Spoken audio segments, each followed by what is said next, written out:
I didn't think I would be this addicted to Mushroom Wars 2 as I currently am. I just upgraded my Nintendo Switch, which is the platform my review will be on. Randomly, I would explore the Nintendo eShop for sales, and I guess at one point I purchased Mushroom Wars 2 and never played it. As I was installing games onto the unit, I thought based off of the cover art of Mushroom Wars 2, it looked colorful to test the Switch's vibrant color, or so that's how the OLED model advertised itself. So outside of color-friendly graphics, is the game worth it? Well, I'm Andrew, and let's get into this. Mushroom Wars 2 is a real-time strategy game set within some sort of medieval mushroom kingdom where fungi are at war with each other. This is not the same Mushroom Kingdom that Mario and Peach are from.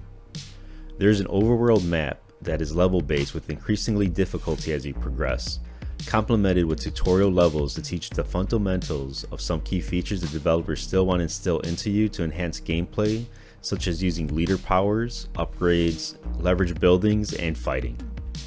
The game has a cutesy artwork with some friendly sound effects, but don't let this fool you thinking this is a child's game, as it requires some strategy.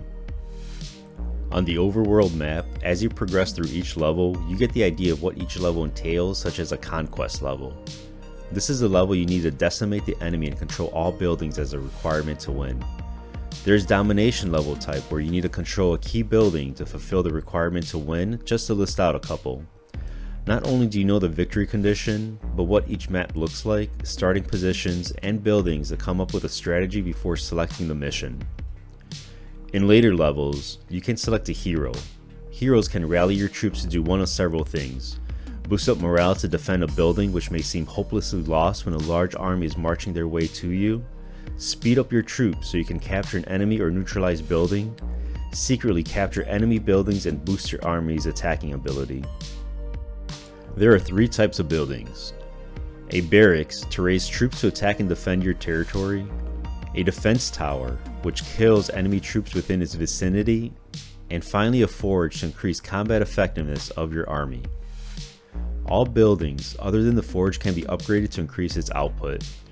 Forges, however, require a count of forges to increase its troops' effectiveness, and you can see this by the type of gear your troops have. Building upgrades require troops to be sacrificed, but the upgrades are well worth it. Barracks can produce more troops faster. The defense tower can shoot cannonballs at a faster rate before enemies can reach their specific target. You can move troops to fortify any building, but once you send an order, there is no way to cancel it. A strategy I often see when I send out a large army, the AI then sends a counterattack to that building as it no longer has troops to defend it. Troops do not battle one another on the field. Rather, they only fight offensively or defensively within a building. So this means two armies can completely walk past each other. Seems kind of strange to me on the surface, but it forces you to think about the amount of troops you want to deploy. You can decide to deploy 25%, 50, 75, and 100% of your troops within a building to attack or fortify. This is a strategy so you do not empty out a building completely, and you need to maintain some sort of defensive force. I had no real intent on playing this game as I just wanted to see what it looks like on the OLED Switch model, and I'm glad I did.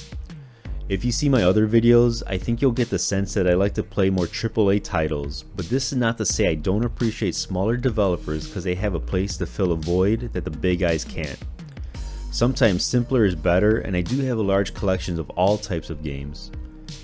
Mushroom Wars does a great job at slowly increasing difficulty and unlocking new features that enhance gameplay so it doesn't feel rushed and you forget about these features.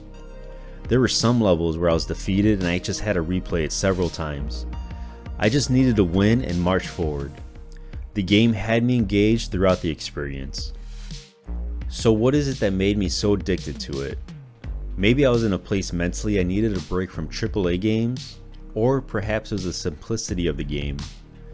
After a long, exhausting day at work, I still managed to play it as it's more relaxing to me.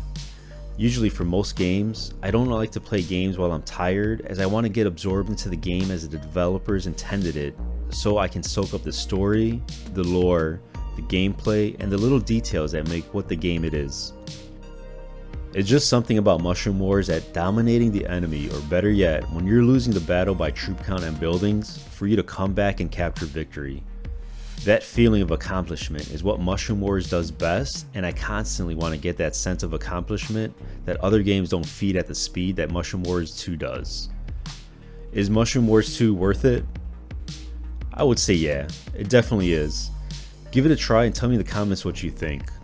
Well, this is Andrew, and I'll catch you guys at the next video.